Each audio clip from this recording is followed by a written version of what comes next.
Hey guys, welcome back into Geek Counterculture. So, my first video, I think I'm going to tackle something that's going to set the pace for the rest of, kind of the rest of my videos so you guys understand. So I'm going to tackle today, I'm going to tackle what makes social justice poison and how it affects geek culture. Just at a baseline level, and I'm going to delve deeper into it here eventually. And guys, I want you to understand, if you can't tell how passionate I'm about this, it is really starting to affect me because of a lot of identifying markers in my life. I'm bloody sick of it. And I should be. I have a right to be. So guys, real quick, social justice is a buzzword that gets used a lot in particularly right-wing circles to disparage anybody who right-wingers happen to disagree with. I really don't. I don't like that it's been used as a negative term. It's like people who use the word liberal negatively. Being liberal doesn't make you negative. It's bullshit. Just like believing social justice isn't what makes you bad. Believing in social justice simply means that you believe that justice should be, this is from dictionary.com, just so you know, justice is in terms of the distribution of wealth, opportunities, and privileges within a society.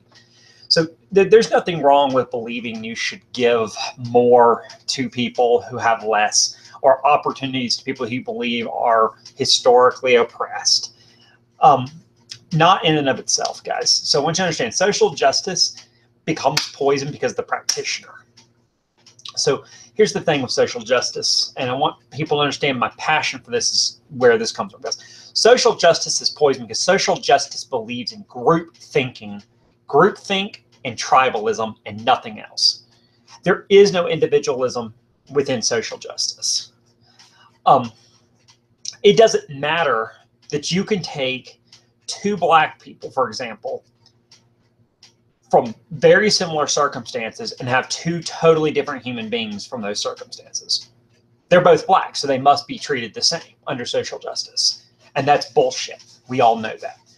Because look at somebody like O.J. Simpson, who murdered two people, and don't feed people can try to feed them all. Go, he was never convicted. You know what? Yeah, because Johnny Cochran played the race card. And let me tell you something. I've watched that trial. I've read a lot about it since I've grown old, or grown older. Not really old. I'm older, a lot older than I was when that trial happened. And I'm gonna tell you guys something. That son of a bitch got away with murder.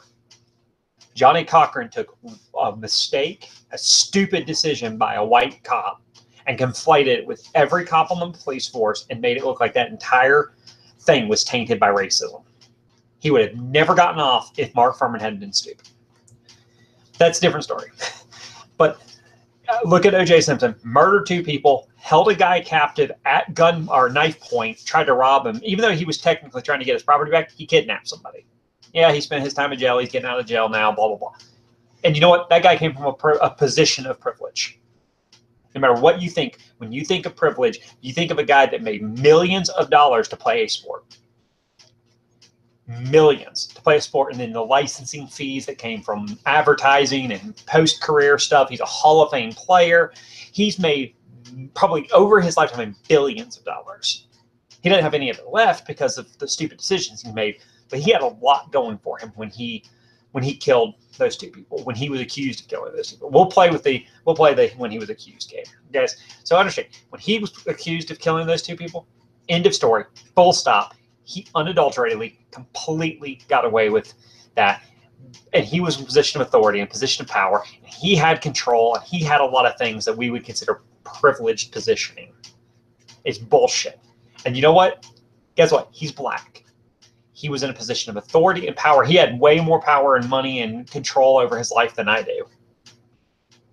Over my own life. So screw that. But you know what? On the reverse side of that, you could take a poor black kid from Appalachia, give him the same exact circumstances that OJ found himself in, and he would never do the same things. Because skin color doesn't fucking matter. Character does. Diversity is not our strength. I love the way Ben Shapiro says, diversity is not our strength. Decency is. You can have the most diverse dinner. He says it. I mean, he says it best. I can't reiterate this stuff. Diversity the way we view it today, especially social justice views it, is, well, you have Charlie Manson, the Menendez brothers, and O.J. Simpson at a dinner. Yeah, they're diverse, but they're also all terrible people. Why would you want to have dinner with those three people? Oh, that's right, you wouldn't, because they're not decent people.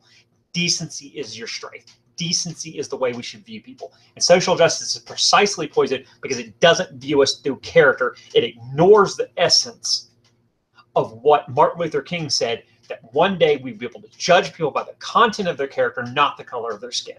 And whether you like it or not, again, Ben Shapiro says it, Greg Lukianoff has said it, several people have said this in the last 3 or 4 years. Martin Luther King Jr. lost, Malcolm X won. We don't have to like that, but it's true. Guys, social justice believes that somehow or another, that because I'm a white, straight male, I somehow or another have power and position over people. That, let me tell you, I ain't got no power, no position. I'm disabled, can't hold a job. God knows I want to, I can't. Legitimately can't. I'm not going to get into the reasons why I can't hold a job. I'm poor. And by poor, I mean poor. I live on less than $400 a month. So don't tell me how, well, you're white, you must have it easy. Bullshit.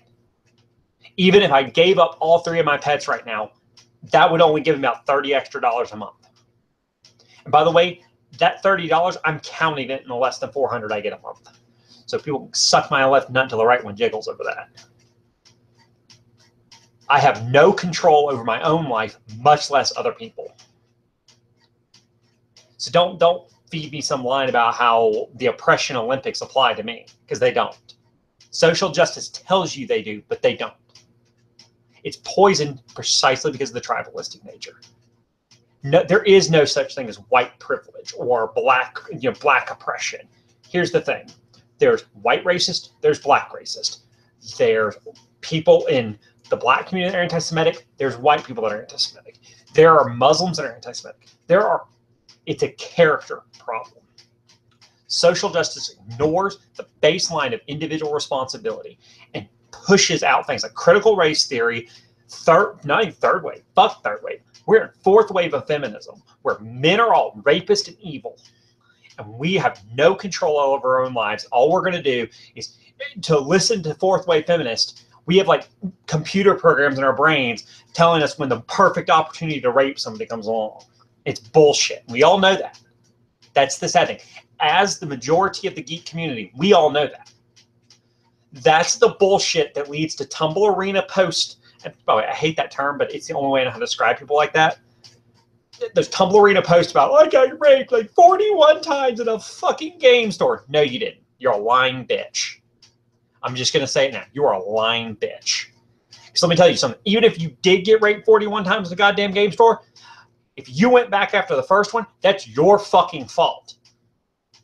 And no, that is not rape victim blaming, okay? That is you put yourself in a position to be harmed. I would say the same thing if it was an assault, an attempted murder. Does not matter. You put yourself in that fucking position if it's real.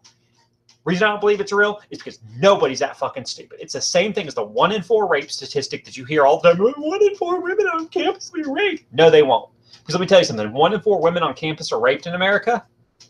We have a higher rape rate on college campuses than the fucking Congo, where they use rape as a weapon of war. Bullshit. That's being fucking polite. Bullshit. In the description of this, guys, I'm going to actually go back and I'm going to put some links in here for some sources you can look into and read that are pretty bipartisan. I really, first one I'm going to encourage you guys to check out. That's fucking excellent. It deals mostly with college campuses, but it's an excellent look at the PC social, or especially early wave of PC social justice bullshit, is The Shadow University by Alan Charles Core and Harvey Silverglate. Bloody wonderful book. Another good book that you can check out deals with particularly with the rape crisis on college, again on college campuses, but a lot of what they talk about has seeped into our regular culture, is The Campus Rape Frenzy by Casey Johnson and Stuart Taylor. I also highly encourage you to read Casey Johnson Stuart Taylor's Until Proven Innocent. That highlights how the PC culture and the social justice movement and Duke during the lacrosse case whipped the entire city into a frenzy against those kids. And it's terrifying. That book terrified me because that happened 6 hours down the road from me. I can drive to where that happened. That's how ridiculous that is. Guys, yeah, I'm gonna put some resources, I think, in the bottom. I think that's important for you guys to know. Social justice is poison, like I said, because of that. It's poison because it does those things. Because it doesn't see people as people. It sees them as a monolithic block. And if you dare to go against that monolithic block, you're an Uncle Tom, you're self-hating, you're internal misogyny. You guys have all heard the fucking buzzwords. I know you have because you've read them, you've seen them, you know what I'm talking about. It's all bullshit. It's poison because it cripples and destroys and diseases things by creating tribes of people and then turning them against each other for a race to who can be the biggest victim. And it's horseshit. It's all horseshit. So guys, now I've kind of outlined what I think about social justice, and I'm going to tell you guys right now, I don't care if people agree with what I said right there, because let me tell you something. It doesn't take much research to read, watch, and see exactly what the fuck I'm talking about. You've seen it on college campuses as a very minor microcosm. The reason it's so big on college campuses is because college campuses encourage it. Those kids get in the real world, and right now, as it stands, no business is going to put up with that bullshit. It's changing. You're starting to see businesses cave to it, starting with the tech sector. But you're seeing more and more businesses cave to it. But as long as there's still baby boomers in control, you won't see all business cave to that bullshit. And when businesses do cave to it, again, I'll try to find the articles, and I know a lot of people are going to disagree because they're going to come from conservative sources because no liberal source wants to cover it. You can go look at what happened to Target. They decided to play with fire by saying, we're going to let anyone go in any bathroom in any changing room they want. And they lost, I think it was 17%, or it was 7 or 17. I don't remember. I'd have to look at the numbers again. It was a pretty significant chunk of their market share. And their numbers from year to year went way down because people boycotted the company. So if you think this stuff doesn't fucking affect things, you're crazy. You're insane. So how does this really affect geek culture? So let me give you guys a little heads up. I already mentioned some of the things it does. First thing it does is it leads people to write these bullshit articles about how they get raped every time they walk into a fucking convention. We know that's not true. I'm sorry, you guys, I'm not going to tell you that nobody's ever been raped at a convention. I'm never going to tell you that some gamers aren't asshole misogynists. I'm never going to tell you there's not, homophobic gamers. Guys, shit, we're people. We are a large group of people. There's an estimated, I think, 4.5 or 6.5 million people that play just D&D around the world. There's an estimate. I'd have to dig those numbers up again because, like I said, I haven't seen them in a long time. But I think the last number they dug up and tried to quantify was like 4.5 or 6.5 million just for D&D. That's a lot of people, guys. And for us to try to say, oh well, there's no misogynist here, there's no misandrist here, there's no homophobic people here, there's nobody who hates trans people here. That's disingenuous and intellectually dishonest. Here's the thing. They want us to believe it's rampant within the geek culture. Look at how comic books treat it. Look at how movies and video games treat it. We are being told everywhere, there's not enough gay people at gaming tables. Well, it's funny because 90% of them, I don't know if somebody's gay or not because I don't give a shit. Who they have sex with in their bedroom, guess what? How much that matters to me at the game table. Guess how much that matters to me when I'm reading a story. Does it? Their sexuality, unless it drives a story or has a point, doesn't matter. Social justice is affecting geek culture because it's infecting it. Guys can think I'm kidding all you want. Go to Comic-Con. Go to Comic-Con. Look at the last month's sales numbers for August. 3 books sold over 100,000 copies. The flagship book for Marvel, Captain Marvel, their transitioning transgender character, flagship character, 18,000. Their second flagship character, the Squirrel Girl comic, 13,000 copies, 16,000, something like that copies. Think about that for a minute. 18 and 16, something like that, 1,000 copies. You realize the cutoff point for a cancellation in old Marvel before all this social justice shit was 65,000 comics a month? We have Marvel flagships selling 18K. Think about that for a minute. Ta-Nehisi Coates' last issue of his racist-ass Black Panther comic, 13,000, 11,000, something like that. Think about that. They forced diversity, their version of diversity, down our throats by creating a monolithic creation of Black people, a monolithic creation of transgenders. And now comics are falling flat on their face because nobody gives a shit about it. And you're going to hear a lot of people who would come on here and try to defend, oh, well, that's not what's really happening. That's totally what's happening. It's a big chunk of what's happening. There's another part of what's happening in Marvel, and to be fair to Marvel completely, it's not just their diversity bullshit and their social justice politics. It's also event fatigue.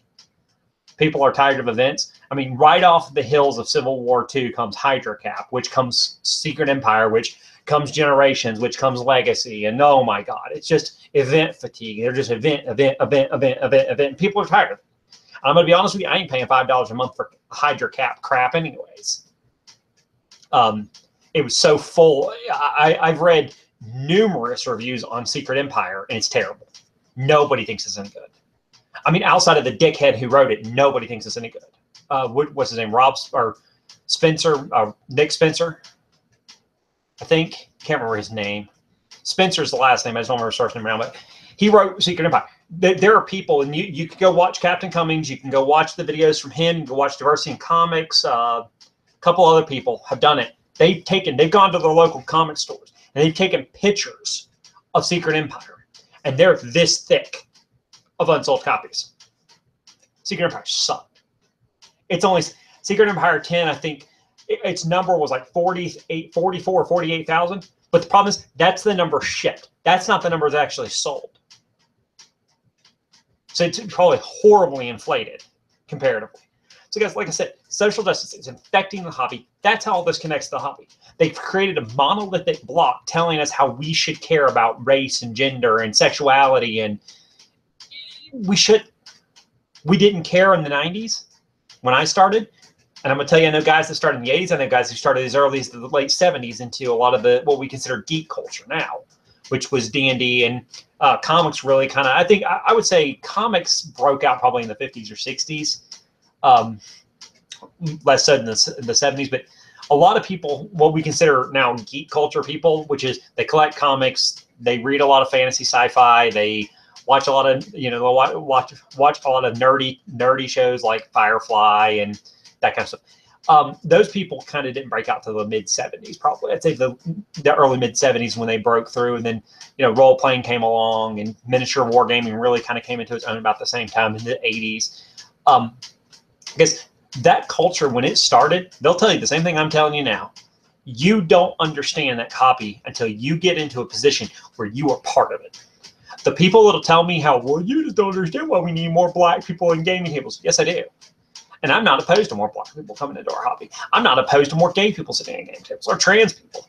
But I'm not going to be told by anybody that I have to have them or I'm a bigot. I won't do it. That's bullshit from the highest calibers. It's ridiculous. Let me tell you something. When I started in the 90s, you played with who showed up. You played what games showed up, or you didn't play. There weren't enough of us. And let me tell you something. We've got a luxury today because of culture that has normalized what we used to consider abnormal, like role-playing, like comic book collecting, and nerdy type science fiction-y shows and science fiction fantasy novels. They've all become normal because of shows like Big Bang Theory and crap like that. So we have a whole ream of people. And don't get me started on fake geek people. I hate fake geeks. They make me want to choke people. They're worse than hipsters. Because the truth is, there's a shit ton of people in this hobby who think that being part of this community means that you're inclusive. Well, let me tell you something. I don't have a problem being inclusive. Anyone who sat under me will tell you that. Anyone who sat under me at a gaming table, sat and had a conversation about comic books. Shit, some of my favorite comic book characters have to be women. And I'm not saying that it's not meant to be like the old standby, oh, I have Black friends, I can't be racist. It's my way of saying it didn't bother me that they were women because they were just cool characters. I always loved Domino. And by the way, this is well before she was announced for Deadpool 2. I love Domino in New Mutants '98. I loved her in her first appearances. She was a great character then. She's a great character now. You know, I was always a fan of Phoenix. I've loved the Phoenix saga since the mid '90s when I watched it on the X-Men cartoon. So, you know, most of us know what I'm talking about there.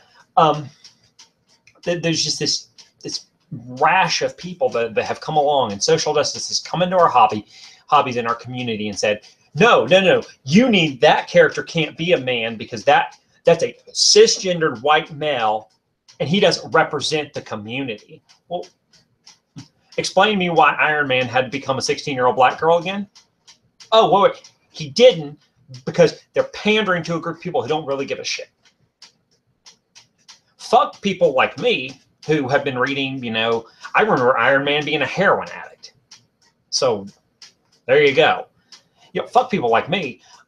Screw people who remember when science fiction novels at the Nebula Awards, not the Nebulas, the Hugos. Sorry, I always confuse those two for some stupid ass reason. Don't ask why. I actually got into a spat, not even a spat, just a joke war with Kevin J. Anderson over that.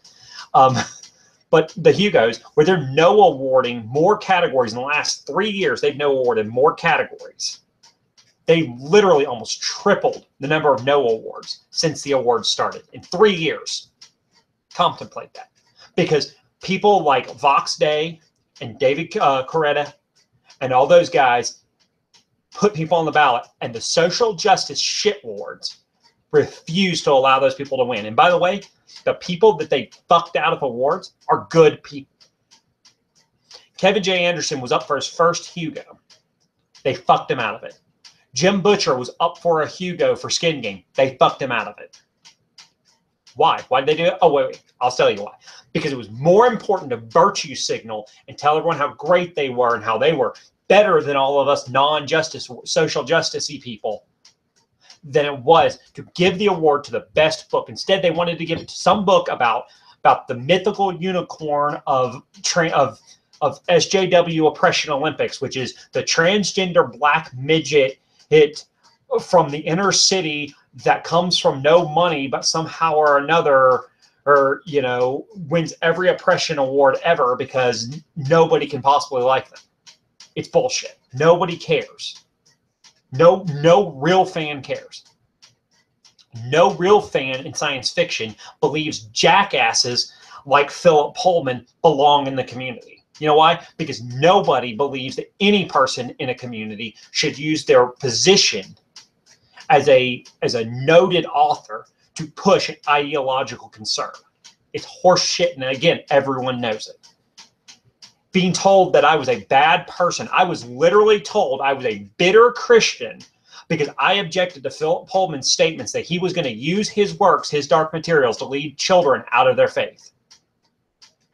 And I stand by my statement. I cannot believe, I couldn't imagine the shit fit that would come if some asshole caught wind that the next C.S. Lewis was writing a book series designed to lead atheists away from their atheism. The shitstorm that would start, and by the way, it would be warranted because nobody deserves to be treated like that. That's what social justice does to us, guys. This video is probably a little longer than I want it to be, but I'm going to be honest with you guys. This is one of my passions. I am tired of a community, a geek community, hurting itself and destroying itself for people who don't really belong in it. They're not part of the culture. Let me tell you something. When all of this fad passes away and all of this shit goes by the wayside of being popular and cool, who do you think is going to be left? You're staring at them. Go look in the mirror. You'll be staring at them. Geeks that are left after everyone stops thinking it's cool to be a role player, it's cool to read comics, they're going to be the people that were doing it in the 90s. They're going to be people doing it in the 80s and 70s and 60s before them. And you know what? Those are going to be the people that are going to have to rebuild from the ashes of a destroyed industry and a destroyed community. It's going to look like fucking Pompeii by the time these people are done with us. Unless we stand up now. That's our call. There is a call to action involved with this, guys. And I'll get more into that probably in the next video. There's a call to action here. You need to stand up for your community. Next time you hear some dumbass say that, one of my friends just left a 5th edition group, which on one of the 5th edition groups on Facebook, and I left months ago. I had enough of their fucking social justice shit. Somebody posted an article in there about how you shouldn't be forcing gender roles on your characters. Are you fucking kidding me? Really? Glad I left that group. Anyways, guys, leave comments. I don't care. I'm going to be honest with you guys. At this point, I expect a shit ton of hate for the things I say because you know what? I'm being blunt, I'm being honest, and I'm being brutal. Because I think the only way that we can win the war, not even as conservatives, as reasonable people, is to fight according to their terms. And the way that you fight according to their terms, I'm going to tell you that I'm going to say something is I hate Vox Day with a passion because I think he's a racist. I think he's an anti-Semite. I've seen some things he said that are very anti-Semitic. Let me tell you something, he's right. SJWs never give up. They always double down, and they'll never admit they're wrong. Ever. So, guys, the way you expose this shit is threefold as well. You expose it, you put light on it, because sunlight's the best disinfectant.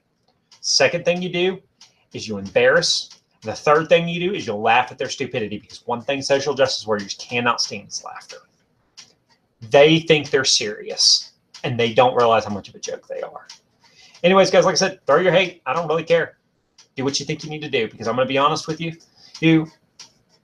If you can't handle what I'm saying, you think I'm an asshole, that's your own damn fault.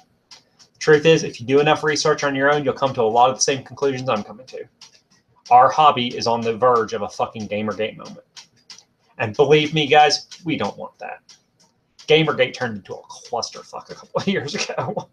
I'm glad it's kind of over now. There's still elements of it out there trying to fight the war. The war's over. In case you guys don't, by the way, as a side note, if you didn't know, video games have saved themselves, for the most part, from social justice warriors. Anita Sarkeesian has no fucking credibility left. Zoe Quinn, she disappeared in the woodwork. Most of the people at Kotaku are gone. Nobody pays any attention to them anymore. Polygon ruined any fucking chance at credibility they had. If you're not aware, guys, I do encourage you to check out what happened at VidCon this year with Sargon. Don't care if you agree with him or not, guys. That was bullshit, and I think the Green Brothers may have just crippled VidCon a little bit. Won't be surprised at all to see them lose quite a few people from VidCon next year after what happened this year.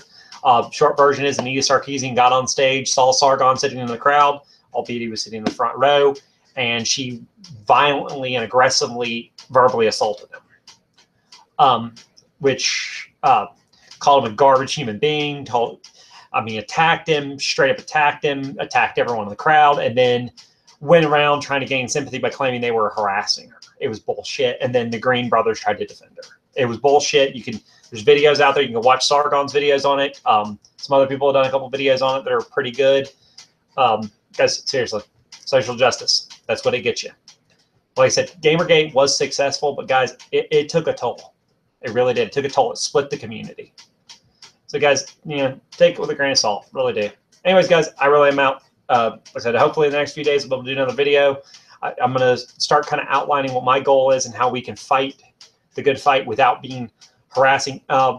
Real quick, I know I keep saying I'm going to go. I need to make sure I make this clear. Guys, I've mentioned some names in this video. Do not go doxing people. Do not go harassing people. Do not follow Feminist Frequency on Twitter for the sake of harassing her. Do not try to find Zoe Quinn and harass her. Do not send, emails to Mike Merles or tweets to Mike Merles about how gaming is becoming a fucking cesspool of intolerance. Guys, I'm going to tell you right now, that's the wrong way to handle it. So please don't do that. If I find out you're doing it, I'm going to be pissy. That's not how you handle it. Exposing them is one thing. Doxing them and harassing them, those are criminal matters. So, yeah, let's not do that. Anyways, guys, catch you later. And as always, if you're going to leave comments, try to follow the rules.